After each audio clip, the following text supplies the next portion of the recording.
लागत का बजट पेश किया है, जिसमें ये बताया जा रहा है कि महाकुंभ का जो सवाल है, बजट वहाँ पे बड़ी राहत की बात कर रही है, 12 लाख का अगर खर्च हो रही है, क्या मानते हैं बजट कितना चाहते हैं?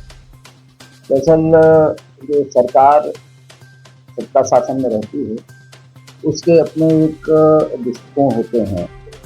देश को स्थिरता देने के लिए, देश के नागरिकों को सुविधाएं देने के लिए, और वो सुविधाएं देने के लिए उनको पैसे की जरूरत होती है।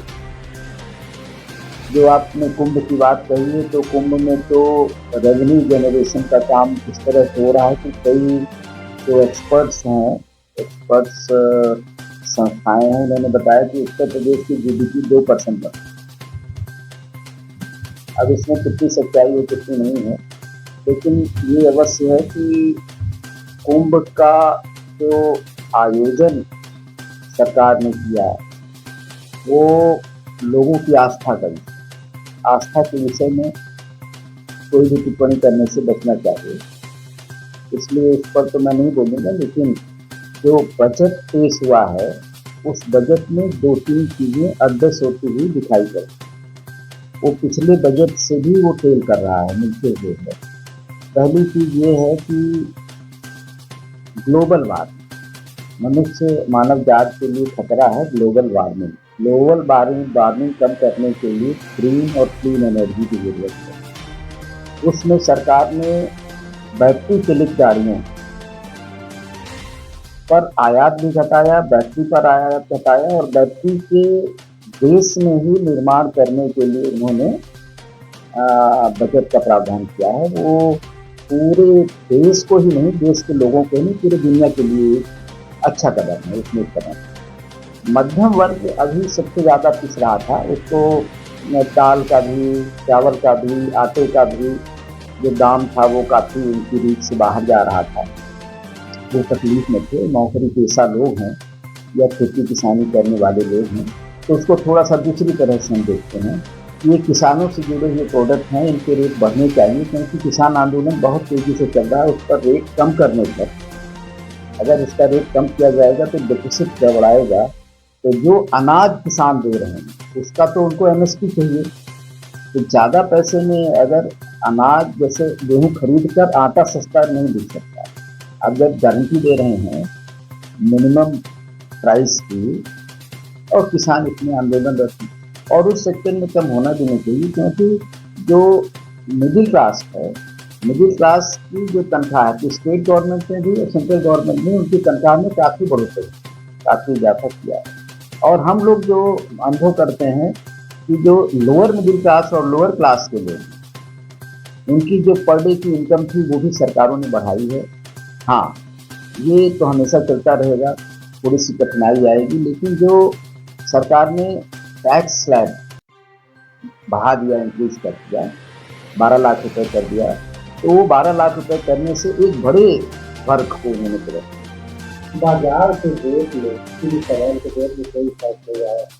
इलेक्ट्रॉनिक सामान और गाड़ियों जैसी की बात करें, जिससे टैक्स लगे, इससे आम लोग जो गरीब लोग हैं उनको क्या फायदा होगा? क्योंकि आटे में तो कोई पता नहीं लग रहा कि आटे में टैक्स लगना चाहिए, तो कफन तक में टैक्स लग रहा है। क्या मानते हैं सही लगे?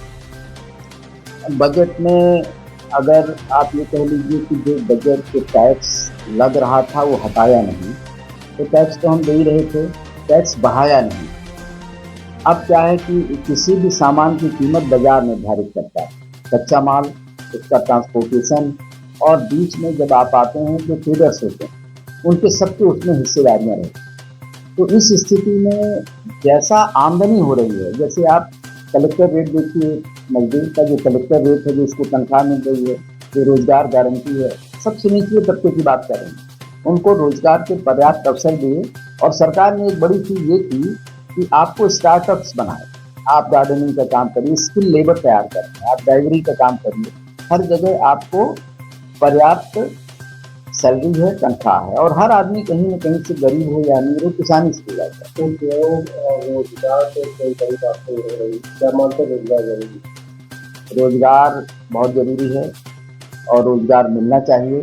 रोजगार के बारे में मैं आपको बता दूं कि सरकार ने क्या अवसर मुहैया कराए हैं, ये तो मुझे इसमें बजट में मैंने अध्ययन कुछ डिस्कंसिडर किया नहीं अभी, लेकिन मेरा अपना मानना ये है कि रोजगार की कमी कहीं नहीं है। हाँ, शासकीय नौकरियों की कमी है, वो तो हमेशा रहेगी। जिस तरह से जनसंख्या बढ़ रही है, तो हर समस्या के पीछे हमारी जो आर्थिक समस्याएं जितनी भी हैं, उनके पीछे हमारी बढ़ती हुई जनसंख्या है। सरकार ने कल अपना बजट पेश कर दिया है, तो आपको व्यापार भी कर रही है, तो क्या मानते हैं व्यापार की? अब अभी तो कुछ भी फर्क समझ में नहीं आ रहा है। अभी तक तो मार्केट बहुत डाउन चल रहा है, इस तरह कस्टमर भी नहीं आ रहे हैं। देखिए आगे क्या होता है। 12 लाख रुपए तक कमाई का टैक्स जी, तो क्या मानते हैं, सही है या फिर इससे कम होना चाहिए, या फिर आटा दाल चावल से टैक्स हटाना चाहिए? हटाना चाहिए सर। इससे क्या है कि जो आम पब्लिक है, तो ये जब आटा दाल में जो टैक्स लग रहा है, इसकी वजह से काफी लोगों को बहुत परेशानियां हो रही हैं। महंगाई कम नहीं हो रही, बढ़ती ही जा रही है। सरकार ने बजट पेश कर दिया है, उनका ये कहना है कि 12 लाख रुपए तक कमाई वालों को कोई टैक्स नहीं देना पड़ेगा, और इधर आटा दाल तक में टैक्स है। तो क्या मानते हैं ये बजट टैक्स? अब 12 लाख तक का टैक्स नहीं लगेगा। 12 लाख तक की कमाई तो होनी चाहिए पहले आम आदमी की। 12 लाख रुपए आदमी लायक आज तब ना टैक्स देने लायक होगा। आज तो मजदूर मर रहा है, आटे में, दाल में, चावल में टैक्स। इवन पूरे विश्व में इकलौती ये सरकार है और ये बजट है जिसमें किताबों में टैक्स है, कॉपियों में टैक्स है। तो कैसे आम आदमी जीवित रहेगा?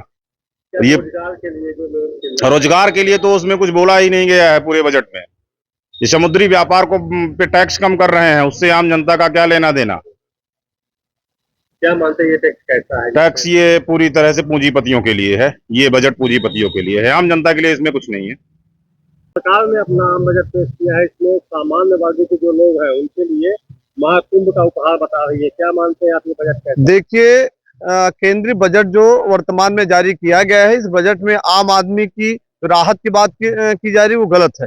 इसलिए कि आम आदमी, आप कितने पैसा ऐसे लोग देखिए जो 12 लाख की साल में आमदनी उनकी आती है। तो जब 12 लाख की आमदनी आएगी तब ना इनकम टैक्स के दायरे में हम छूट होगी। तो हमारे 75% ऐसे भी लोग हैं जो 12 लाख की आमदनी से नीचे हैं। तो उसकी गणना आप कैसे कर लिए? तो 12 लाख साल में आमदनी नहीं है तो इनकम टैक्स के दायरे से नहीं बच रहे। दूसरी, हमारे देश में सबसे बड़ी बेरोजगारी, बड़ी टीम एक बेरोजगारों की टीम है, जो बेरोजगारों के लिए रोजगार के संसाधन के लिए गवर्नमेंट में जो पद खाली रिक्त पड़े हैं या पद सृजित करने की आवश्यकता है, वो नहीं हो रहा है। तो जो देश में बेरोजगारी, उसके लिए कोई ठोस कदम नहीं उठाए गए हैं। किसानों को सब्सिडी की योजनाएं नहीं है, स्किल डेवलपमेंट की योजनाएं नहीं है। दूसरी बात, एक विशेष तौर से जिस देश में कफन पर, नमक पर जीएसटी लगी हुई है, तो वहां कैसे रिलीफ मिल सकती है? तीसरी, जो मेडिसिन है, जो विदेशी मेडिसिन है, जो कारगर मेडिसिन कहलाती है, विदेशियों से फैक्ट और कारगर मेडिसिन आती है, उसमें टैक्स लगा दिया गया है। तो यानी मेडिसिन महंगी हो गई। कैंसर की दवाइयों में उन्होंने टैक्स कम किया है, फ्री किया है। हम तो ये कहते हैं कि पूरी तरह शिक्षा मुफ्त होनी चाहिए, मेडिकल शिक्षा मुफ्त होनी चाहिए, तकनीकी शिक्षा मुफ्त होनी चाहिए। तो जब मेडिकल शिक्षा महंगी है तो कैसे लोग, आम आदमी, किसान, मजदूर के बच्चे एडमिशन ले पाएंगे? तो देश में 12 लाख की इनकम की बात कर रहे हैं, तो हमारे देश में बहुत सारे ऐसे लोग हैं जो 12 लाख इनकम के नीचे हैं, जी रहे हैं। तो आप, मेरा तो ये मानना है कि आप, चुनावी प्रक्रिया है, आपने दिल्ली और बिहार को साधने के लिए काम किया है। मध्य प्रदेश में आपने कोई योजना दी हो तो बताइए, मध्य प्रदेश में कोई आर्थिक व्यवस्था की हो तो बताइए। उत्तर प्रदेश की आप महाकुंभ की बात कर रहे हैं, तो महाकुंभ, राम बड़े की रोटी, हमारे देश में रोटी की भी आवश्यकता है, हमारे देश में बेरोजगारों की आवश्यकता है। तो बेरोजगारों को रोजगार, संसाधन, स्किल डेवलपमेंट, युवाओं को, यूथ को होना चाहिए, वो नहीं हो पा रहा है। साथ में मेडिकल शिक्षा फ्री होनी चाहिए, वो नहीं फ्री हो पा रही है। तो आपने उसमें कम सीट बढ़ा दी। आज आए दिन प्राइवेट संस्थाएं खुल रही हैं, तो आप गवर्नमेंट संस्थाएं को डेवलप करने के लिए योजना क्यों नहीं बना रहे?